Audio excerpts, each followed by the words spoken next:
Assalamualaikum warahmatullahi wabarakatuh. Halo teman-teman, perkenalkan nama saya Ania Nur Hidayah dari kelas 12 IPS.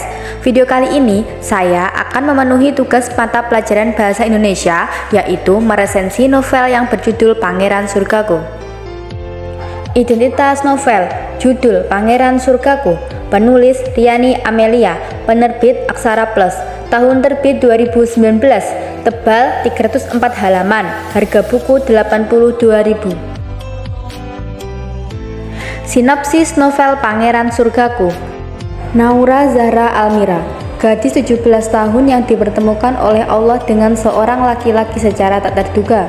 Laki-laki itu adalah Hanan Fauzi Bahtiar, seorang mahasiswa Fakultas Kedokteran.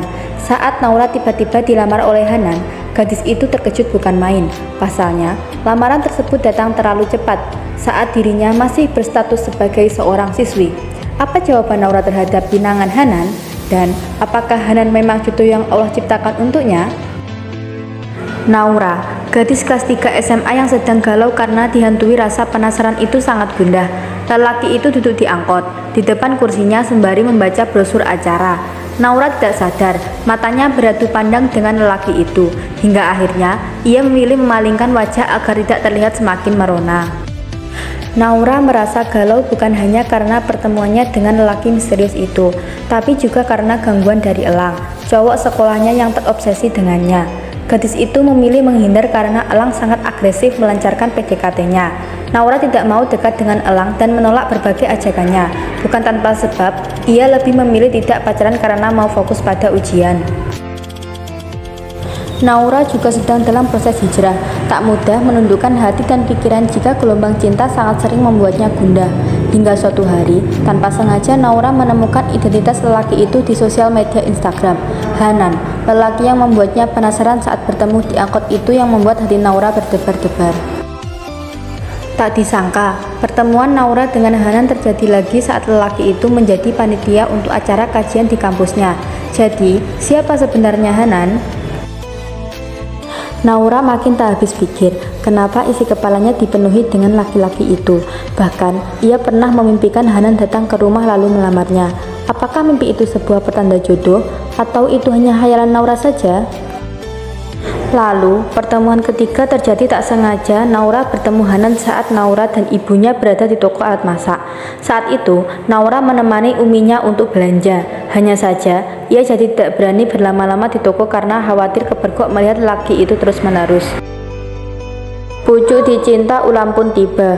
Hanan pun penasaran dengan gadis yang berkali-kali ditemuinya. Ia memberanikan diri untuk mencari tahu siapa Naura dan di mana rumahnya. Bahkan ia pun menemui ibu dan ayah Naura untuk menanyakan kesediaan tentang lamaran. Hanan, mahasiswa kedokteran semester 6 itu memang membuat Naura jatuh hati.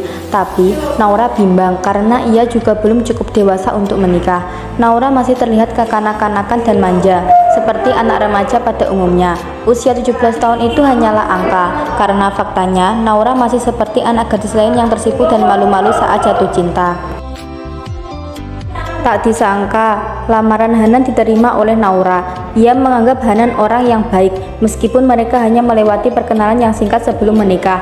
Tapi, melihat interaksi Hanan dengan ibunya, Naura yakin laki-laki itu pilihan terbaik. Tapi, Elang yang sangat terobsesi dengan Naura masih mencari gadis itu. Bahkan meskipun Naura sudah menikah dan memilih menghindar, Elang masih mencarinya di kampus, bahkan menerornya lewat chat dan telepon. Elang tak mau Naura menjadi milik Hanan. Elang sangat murka ketika tahu orang yang menikah dengan gadis incarannya justru sahabatnya sendiri di masa kecil. Dulu, Elang dan Hanan bersahabat dekat, sampai persahabatan keduanya renggang karena seorang gadis yang cintai Elang ternyata justru jatuh cinta dan pacaran dengan Hanan. Hanan pacaran selama 3 bulan dengan Saila sebelum ia memutuskan untuk hijrah dan tidak lagi pacaran. Lalu datang masalah lain dalam kehidupan rumah tangga Hanan. Saila, mantan pacarnya, datang dan menagih janji Hanan untuk menikah dengannya. Bahkan Saila mau dimadu jika Hanan bersedia menikah dengannya. Masalah lain datang bertubi-tubi saat Hanan dan Naura ingin menyelamatkan rumah tangga mereka dari godaan orang ketiga. Bukan hanya soal kehadiran Elang dan Saila, tapi juga ada nama lain yang muncul, yaitu Arga yang diam-diam jatuh cinta pada Naura sejak SMA, meskipun Naura sama sekali tidak menaruh hati pada Arga. Lalu, siapa yang akan memenangkan hati Naura? Akankah Hanan bisa melepaskan egonya sebagai suami yang terluka hatinya karena cemburu? Cerita detailnya silakan baca di novel yang berjudul Pangeran Surgaku ya. Kekurangan novel ini menurut saya, autor kurang menjelaskan tentang kehidupan Hanan sebelum bertemu dengan Naura. Kelebihan novel ini adalah judul yang menarik, sehingga menarik minat para pembaca. Kesimpulan yang dapat diambil adalah kita harus percaya pada takdir yang telah ditetapkan oleh Allah, dan kita harus selalu terbuka terhadap pasangan, saling jujur satu sama lain. Sekian dari saya dan terima kasih. Wassalamualaikum warahmatullahi wabarakatuh.